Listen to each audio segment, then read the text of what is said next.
Hello friends, स्वागत है आपके अपने YouTube channel AS2 job cracker में। मैं आपका दोस्त आदि सिंह लेके आ गया हूँ फिर से हिस्ट्री की क्लास नंबर 18। दोस्तों, यह क्लास आपके लिए बहुत ही महत्वपूर्ण है, जो कि आगामी परीक्षा यूपी PCS और यूपी पैट और रेलवे NTPC। दोस्तों, उम्मीद करता हूँ आप सभी हमारी सारी क्लासों को रेगुलर तरीके से पढ़ रहे होंगे तथा नोट्स बना रहे होंगे। दोस्तों, ये जितने भी क्वेश्चन कराए जा रहे हैं आपको, ये आपकी आने वाली सभी भर्तियों के लिए बहुत ही महत्वपूर्ण साबित होने वाले हैं। दोस्तों, ऐसा कोई सा भी क्वेश्चन ऐसा नहीं है जो कम से कम 5 परीक्षाओं में ना आया हो। ठीक है दोस्तों, तो उम्मीद करता हूँ आप सभी ने हमारा चैनल भी सब्सक्राइब किया हुआ होगा और लाइक भी करते होंगे, कमेंट भी करते होंगे तथा हमारे चैनल को शेयर ज़रूर करेंगे अपनी फ्रेंडों में जो पढ़ते हैं और जो हमारे किसी भी एग्ज़ाम को लेकर सीरियस हैं। दोस्तों, अगर आप एग्ज़ाम को लेकर सीरियस है तो हमारे चैनल पे आके अपने प्रैक्टिस सेट को पूर्णतः लगाइए। हर सब्जेक्ट का पूर्ण सीरीज़ होकर रहेगी, हर सब्जेक्ट की जो भी चालू हुई है। ठीक है दोस्तों, भाई साहब यहाँ पे अच्छे से अच्छा कंटेंट मिल रहा है, अच्छे से अच्छा प्रैक्टिस होने को लिए मिल रहा है। तो दोस्तों, आप हमारे साथ बने रहिए, हमारे चैनल को अपने दोस्तों से तक पहुँचाइए तथा उनसे सब्सक्राइब कराइए और अपनी तैयारी को अच्छे तरीके से हमारे साथ मिलकर करते रहिए, नोट्स बनाते रहिए। आइए तो शुरुआत करते हैं अपने पहले क्वेश्चन से। पहला क्वेश्चन कहता है अपना भाई साहब, कौन सा राजवंश हुणों के आक्रमण से अत्यंत विचलित हुआ था? तो सर जी, कौन सा राजवंश ऐसा था जो हुणों के आक्रमण के कारण विचलित हो गया था? तो कौन सा ऐसा राजवंश था? तो सर जी, वो राजवंश था आपका गुप्त, यानी कि C option is right option. Gupta राजवंश ऐसा था जो कि हुणों के आक्रमण से विचलित हो गया था।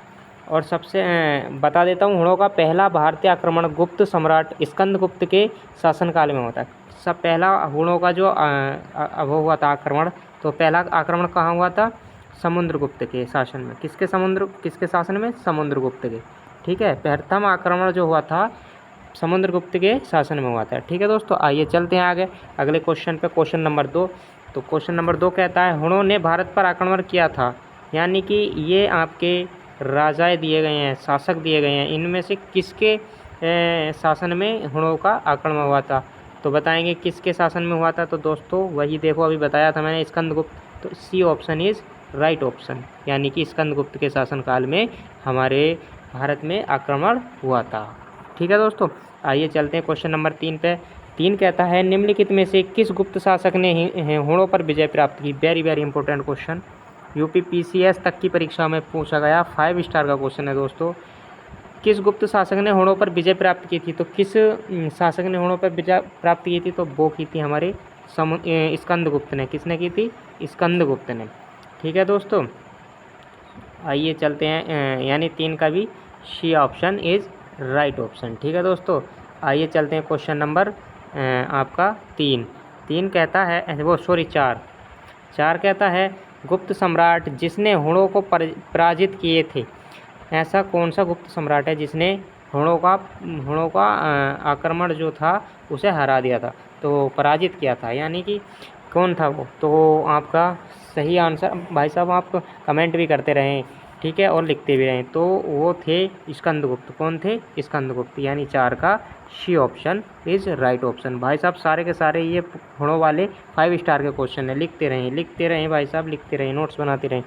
इनमें से किस गुप्त शासक ने हुणों को पराजित किया था? तो वही बात है, देखिए, D option is right option. D option is right option, यानी हमारा किसने पराजित किया था? स्कंदगुप्त ने। D option is right option. ठीक है दोस्तों, D option is right option. आइए चलते हैं क्वेश्चन नंबर 6 की ओर। क्वेश्चन नंबर 6 कहता है, किस अभिलेख से ज्ञात होता है कि स्कंदगुप्त ने हुणों को पराजित किया था? किस अभिलेख से ज्ञात होता है कि स्कंदगुप्त ने हुणों को पराजित किया था? किस अभिलेख से ज्ञात होता है? तो दोस्तों, तो वो ज्ञात होता है हमारा भीतरी स्तंभलेख से। भीतरी स्तंभलेख से। और ये जो भीतरी स्तंभलेख है वो भाई साहब यूपी के गाज़ीपुर में है। यूपी के गाज़ीपुर में है।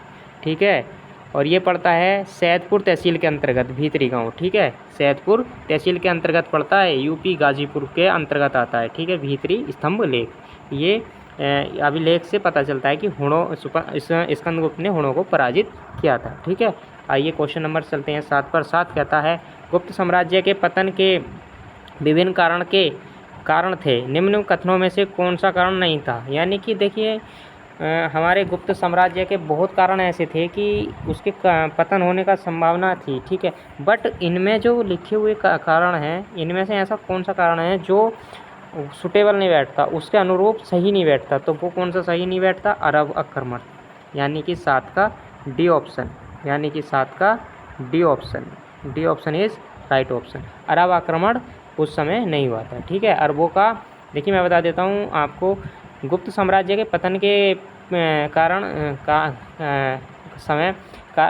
कारणों में से अरबों का भारत पर आक्रमण इसके लिए उत्तरदायी नहीं था, ठीक है।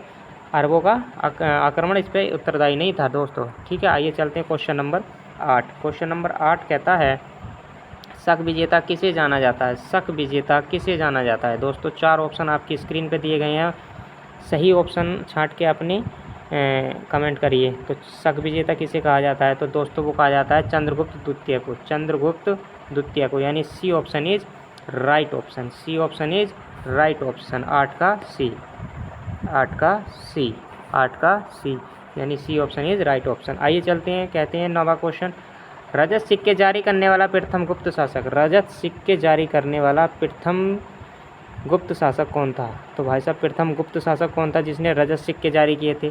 तो दोस्तों वो था चंद्रगुप्त द्वितीय। कौन थे? चंद्रगुप्त द्वितीय, यानी 9 का C option is right option, ठीक है।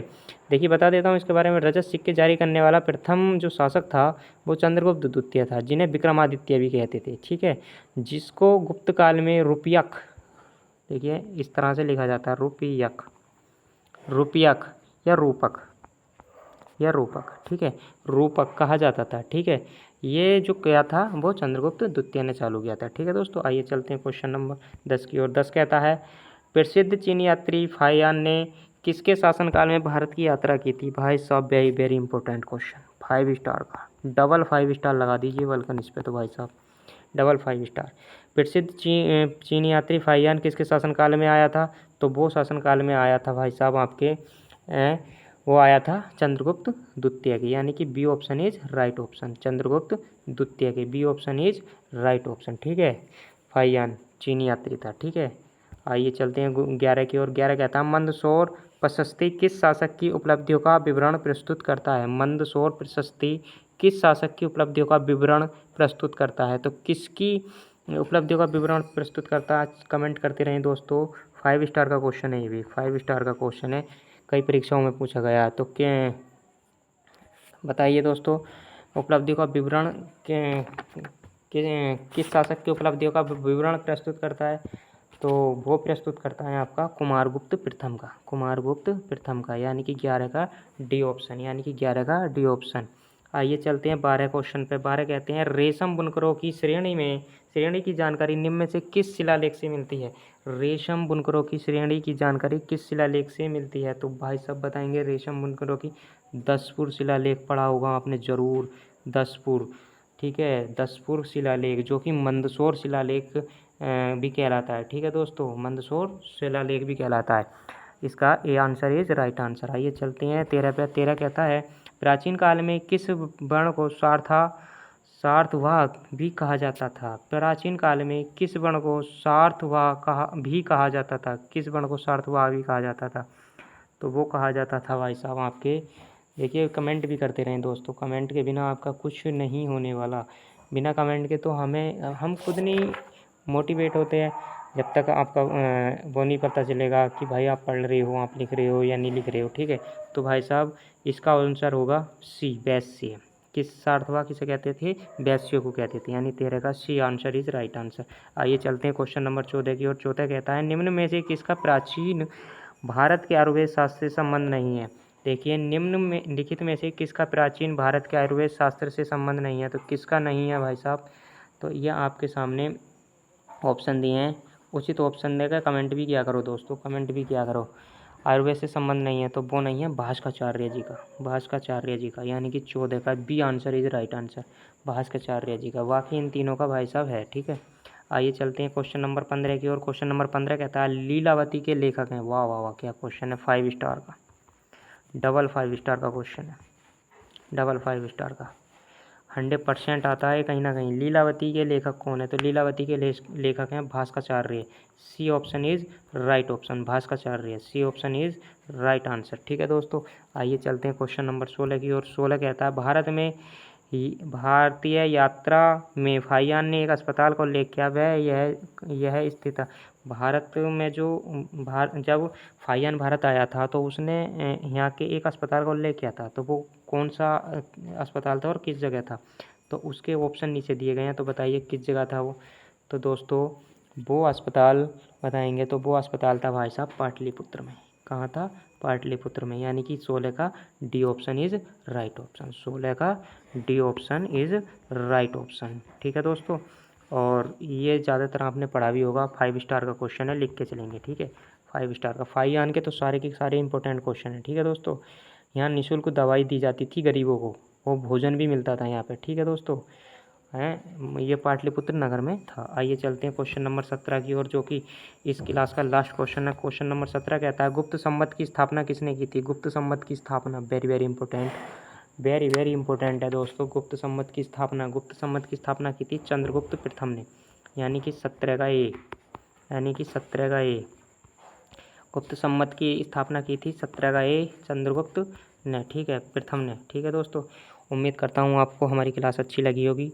दोस्तों सारे नोट्स बनाते चलें और अपने दोस्तों में हमारी क्लास को शेयर करें और उनसे कहें कि दोस्तों वहाँ पढ़ो, वहाँ बच्चे अच्छी प्रैक्टिस करा रहे हैं सर, ये है।